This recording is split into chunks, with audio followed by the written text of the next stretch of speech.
Brothers and sisters of Burkina Faso, friends across Africa, and all who hear my voice today, I ask you to pause for a moment and reflect on the headlines and images about our country. Burkina Faso expels the United Nations coordinator. Burkina Faso violates international norms. Burkina Faso drifting into isolation. These are the words printed in newspapers and broadcast on television screens across the world. But I stand before you to speak the truth, because truth carries power. It cannot be silenced by false reports or the weight of foreign institutions. And the truth is clear: Burkina Faso is a sovereign nation, and we will not bow to lies, intimidation, or interference. When I accepted the responsibility of leading this country, I swore an oath, not just on paper, but in my heart, to defend the dignity, the freedom, and the future of our people. Every decision we make is guided by that oath. We are not perfect, no nation is. But our destiny will not be written in New York, Paris, or Geneva. It will be written here in Ouagadougou, in Bobo, Dioulasso, in the villages and towns where our people work the soil, teach the children, protect their communities, and dream of a better tomorrow. That is the Burkina Faso we are building. Recently, the United Nations issued a report about our country. In it, they accuse us of violating laws, tolerating inhumane acts, neglecting women and children, and acting outside the bounds of justice. They present these claims as if they are facts. But I tell you, and the world, these accusations are not true. They do not reflect the reality of our society. They are not based on honest observation, but are political charges designed to weaken our sovereignty, because we refuse to be dictated to, because we choose to uphold our own laws rather than follow foreign instructions. This is why we expelled the UN coordinator responsible for spreading these falsehoods. We cannot allow someone to operate here who disrespects our institutions and spreads untruths. Let me be absolutely clear: Burkina Faso is and will remain a sovereign country. This is not a slogan. It is the foundation of our existence as a nation. We are not an empty space on someone else's map. We are a people with history, culture, dreams, and responsibilities of our own. We have our own constitution, our own laws, our own institutions. These are not ornaments to impress outsiders or decorations to please visitors. They are living instruments, forged through struggle and sacrifice, created by our people, for our people. They carry within them our values, our traditions, and our hopes for the future. We have courts that uphold fairness and justice, parliaments where the voices of citizens are transformed into law, and local councils that understand the realities of the communities they serve. We have traditional leaders whose wisdom and moral authority keep our people united. Each of these institutions, modern and traditional, is a thread in the fabric of our society. Together, they ensure our nation is governed by justice, not by the whims of individuals or the dictates of outsiders. When we say we follow our laws, we mean it. Our police officers risk their lives to keep our streets safe. Our judges deliberate carefully to uphold fairness. Our social workers protect the vulnerable and support families in crisis. Our teachers shape the minds of the next generation. All of them work within our legal framework. They are accountable to the law, trained to respect it, and supervised according to standards written here, on our own soil, not in a foreign capital. We do not act outside the law because we know from our own history and from the lessons of others that lawlessness destroys nations. It erodes trust, divides communities, and weakens the state. We have seen the damage caused by chaos, and we have chosen a different path. Our mission is to rebuild, to strengthen, to heal, and to protect. That is why our laws matter. That is why our institutions matter. That is why we defend our sovereignty so fiercely. I know there are those abroad who imagine Burkina Faso as a land of chaos where nothing works and leaders act without restraint. That is a caricature, not reality. Walk into our schools and you will see children learning mathematics, science, history, and values. Walk into our clinics and you will see mothers receiving care, children being vaccinated, and doctors serving with dedication. Walk into our community centers and you will see programs to protect women, fight violence, and empower the poor. These things do not make the headlines, but they are at the heart of our daily work. We approach children's education with seriousness and passion. This is not a distant promise. It is a commitment we are living today. We have always said, and I repeat now, that our children are the future of Burkina Faso. They are not numbers in a report, nor a burden to be carried. They are the lifeblood of this nation, the ones who will write the next chapter of our story. If we fail them, we fail ourselves. That is why, even under economic strain, insecurity, and limited resources, we continue to invest in their education. We do not wait for perfect conditions. We act because the future cannot be postponed. We are building new classrooms in cities, towns, and rural villages where once there were none. These classrooms are not just brick and cement. They are a promise. They are spaces of hope, places where a child from a small farming community can dream of becoming a doctor, an engineer, a teacher, or a leader. Each school we open declares that every child matters, regardless of where they are born, their family's income, or their gender. But classrooms alone are not enough. We recruit and train teachers who see their work not merely as a job, but as a calling. These men and women are supported with training and resources so they can guide children, not only through textbooks, but also through values of discipline, civic duty, and respect. They are heroes who walk miles to reach remote schools, who stay late to help struggling students, and who give confidence to children who once felt invisible. We also know that a hungry child cannot learn. That is why we provide meals in schools, ensuring that children can study with energy and focus. For some, that school meal is the most substantial food they receive all day. It keeps them healthy, keeps them in the classroom, and reassures parents that education is not a burden but a benefit. These programs are implemented with transparency because feeding children is not charity. It is an investment in our nation's future. Beyond the classroom, we are vigilant in protecting children from exploitation. We have laws and mechanisms to prevent their recruitment as child soldiers. We have community networks and security forces that act swiftly to rescue children from those who would abuse or exploit them.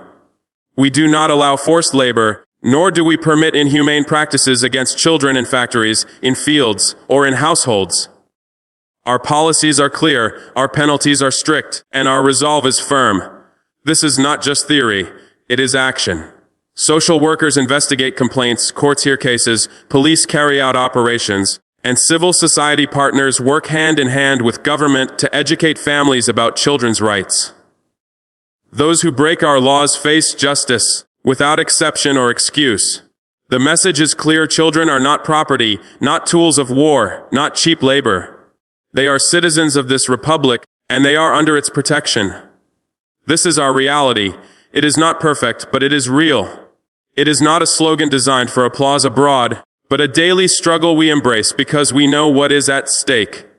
Every child who sits safely in a classroom, every girl who finishes her studies, instead of being forced into early marriage, every boy who learns a skill instead of being handed a weapon. Each of them is living proof that our policies are more than words. They are seeds of a stronger, freer Burkina Faso. We extend this same protection and commitment to the women of our country. Our laws prohibit injustice against women. We fight gender-based violence. We support maternal health. We encourage girls to complete their education. These are not slogans, they are programs with budgets, with staff, with systems of accountability. And if you ask the women who benefit from them, they will tell you the difference these initiatives make in their lives. Ask the communities who have seen change, and they will tell you. But you will not find this truth in the UN report. Why? Because the report was never written to understand us. It was written to accuse us. Our government does not exist to please foreign powers. It exists to serve our people. We do not bow to the West. We do not take instructions from those who once colonized and exploited us. We are open to partnership, but partnership must be rooted in respect for our laws, our culture, and our choices. If someone comes here to help, they are welcome. But if they come to dictate, to undermine, or to spread falsehoods, we will show them the door. That is what we have done. That is why we expelled the UN coordinator who acted without respect for our country. Some say, President Traoré, you are isolating Burkina Faso. I say this, you cannot isolate a people who stand united in their dignity. Our dignity is our shield. We will cooperate with those who respect us, build alliances with those who share our values, and walk away from those who treat us as subordinates. That is not isolation. That is freedom. I want to speak directly to our people now. Do not be confused by the propaganda of those who fear an Africa that stands tall. When you read that Burkina Faso is violating international norms, ask yourself, who writes these norms and for whose benefit? When you hear that we expelled a UN coordinator, ask yourself, why did this coordinator issue a report full of errors and falsehoods? When you see accusations about children, women, and lawlessness, ask yourself, does this reflect the reality in your own community? The answer is no. These are charges written far away to weaken our resolve. We are not against international cooperation. The United Nations, in principle, is meant to promote peace, development, and human rights. But when its representatives act like rulers instead of guests, when they produce reports that insult our efforts and ignore our progress, then we must act. Expelling a coordinator is not an attack on the UN as an institution. It is a defense of our dignity. It is a message that we will not accept double standards. Our children are learning. Our women are protected. Our communities are working. Even as we fight terrorism and insecurity, we are building roads, schools, and clinics. We are a people under pressure, but also a people of hope. And instead of supporting our struggle, some prefer to judge us through their political agendas. This is the truth you must understand. I do not stand here to ask for sympathy. I stand here to demand respect. Burkina Faso is not a colony. We are not a protectorate. We are a republic with a proud history. We have endured droughts, coups, terrorism, and still we stand. We have produced thinkers, farmers, artists, and soldiers who have defended our soil. We are not perfect, but we are sovereign. When we say we follow our laws, we mean it. The UN report claims otherwise, but that is false. We have mechanisms of accountability. We have civil society. We have independent journalists. We have opposition parties. We have courts. We are not afraid of scrutiny, but scrutiny must be honest, fair, and based on facts, not political pressure. Some may wonder why I speak at such length today. I do so because I want our citizens to understand what is at stake if we allow false reports to define us. If we allow outsiders to dictate our policies, we will lose our freedom piece by piece. But if we stand firm, if we insist on truth, then our children will inherit a nation that is not only free, but respected. To our international friends who are listening, I speak with honesty. Our door is open. Burkina Faso is not closing itself off from the world. We are part of the global community, and we know no country can face every challenge alone. Health, education, security, development, these issues cross borders. Disease spreads, insecurity spreads, but so too can solidarity, knowledge, and hope. That is why we extend a hand of cooperation. That is why we continue to engage with partners from Africa, Europe, Asia, and the Americas. We believe in cooperation rooted in mutual respect. We are ready to work together on health. Our people deserve clinics, hospitals, vaccines, medicines, and trained professionals who can save lives. We are fighting malaria, malnutrition, maternal mortality, and countless other challenges. We welcome expertise, technology, and funding from partners who genuinely want to help improve our health systems. We are ready to share data, to coordinate programs, and to learn from best practices elsewhere. But cooperation must empower our people, not make us dependent. It must strengthen our capacity, not replace it. This is the kind of partnership we seek. We are ready to cooperate on education. Our schools need books, laboratories, training for teachers, and access to new technologies. We welcome exchange programs, scholarships, and knowledge sharing. We want our young people to see the world, to gain skills, and to bring them back to Burkina Faso. But we will not allow our education system to be an avenue for foreign control or for the erosion of our values. We welcome help to build our capacity, not to rewrite our identity. We are ready to cooperate on security.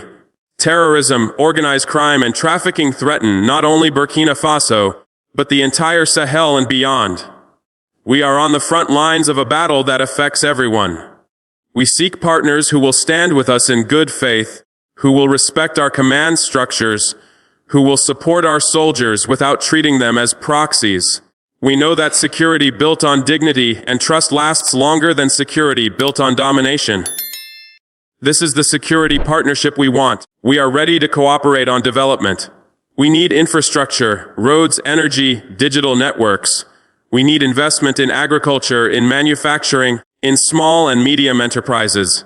We welcome partners who see us as equals, who come to invest, not to extract, who create jobs, not just profits. We welcome those who respect our labor standards, our environmental laws, and our sovereignty over our resources. Development cannot mean exploitation. Development must mean dignity. We are also ready to work with the United Nations. We do not reject its principles. In theory, the UN stands for peace, human rights, and cooperation among nations. When it acts with impartiality, when it respects the sovereignty of its member states, when it listens to the voices of those on the ground, instead of just repeating the narratives of the powerful, then it can be a valuable partner. We are not closing the door to the UN. We are saying clearly the door is open, but you must enter with respect. However, our openness has limits. We will not tolerate misrepresentation. We will not tolerate those who twist facts to serve political agendas. We will not tolerate reports written to shame us rather than to understand us. When you come to Burkina Faso, come to learn, not to lecture. Come to support, not to dominate. Come to observe fairly, not to condemn falsely. We will not tolerate disrespect. Disrespect can be subtle, a tone of voice, a choice of words, a dismissal of our institutions, or it can be overt, a public accusation, a biased report, a unilateral action. Whether subtle or overt, it has the same effect. It undermines trust. It poisons cooperation. Respect is not a gift you give us. It is the minimum owed between equals. Without respect, there is no partnership. We will not tolerate those who use the language of human rights as a weapon to undermine our sovereignty. Human rights are sacred. They belong to every individual everywhere. But they must not be manipulated as a tool of domination, as a pretext for interference, as a means to impose foreign policies. When an organization claims to speak for human rights while ignoring our realities, our progress, and our context, it does not defend rights. It exploits them. We say this not out of hostility but out of clarity. We are willing to work with anyone who approaches us in good faith. We are willing to host missions, to share information, to be transparent, to be accountable, but we will not be treated as a pupil, a subordinate, or a subject. We are a sovereign state. We have our own constitution, our own laws, our own people to answer to. Our sovereignty is not negotiable. So to our international friends, I say again, our door is open. Walk through it as a partner, not as a master. Bring your respect, your honesty, your willingness to listen. In return, you will find a nation eager to collaborate, eager to learn, eager to build. You will find a people proud but welcoming, determined but cooperative. This is the Burkina Faso that awaits you. This is the partnership we offer. Some will call this defiance. I call it responsibility. The responsibility of a leader is to protect his people, to speak truth, to act with courage. That is what we are doing. We expelled the UN coordinator, not because we hate the UN, but because we will not allow anyone to undermine our people with falsehoods. That is the reason. And if the world is shocked, then perhaps the world needs to examine why it is shocked when an African nation defends itself. Brothers and sisters, let me end with a vision. Imagine a Burkina Faso where every child is in school, where every woman walks without fear, where every farmer receives fair payment for his work, where every village has clean water and electricity, where our army protects rather than threatens, where our laws are respected by all. This is the Burkina Faso we are building. We cannot build it if we are constantly bending to foreign dictates. We can only build it by standing up straight, by working together, by believing in ourselves. This moment, the expulsion of a UN coordinator, is not the end of something. It is the beginning of a new chapter, a chapter in which we say clearly to the world, we are here, we are sovereign, we are determined. Our dignity is not for sale, Our children's future is not for negotiation. Our laws are not to be mocked. Our women are not to be exploited. Our land is not to be dictated to. This is the truth. So I ask you, citizens of Burkina Faso, to remain united, to remain vigilant, to remain hopeful. Do not let lies divide us. Do not let pressure break us. Stand with your government as we stand with you. And to those outside who still wish to help, who still wish to partner in good faith, we say welcome. But come with respect. Come with humility. Come with honesty. This is my message. This is our stance. This is our future. Thank you.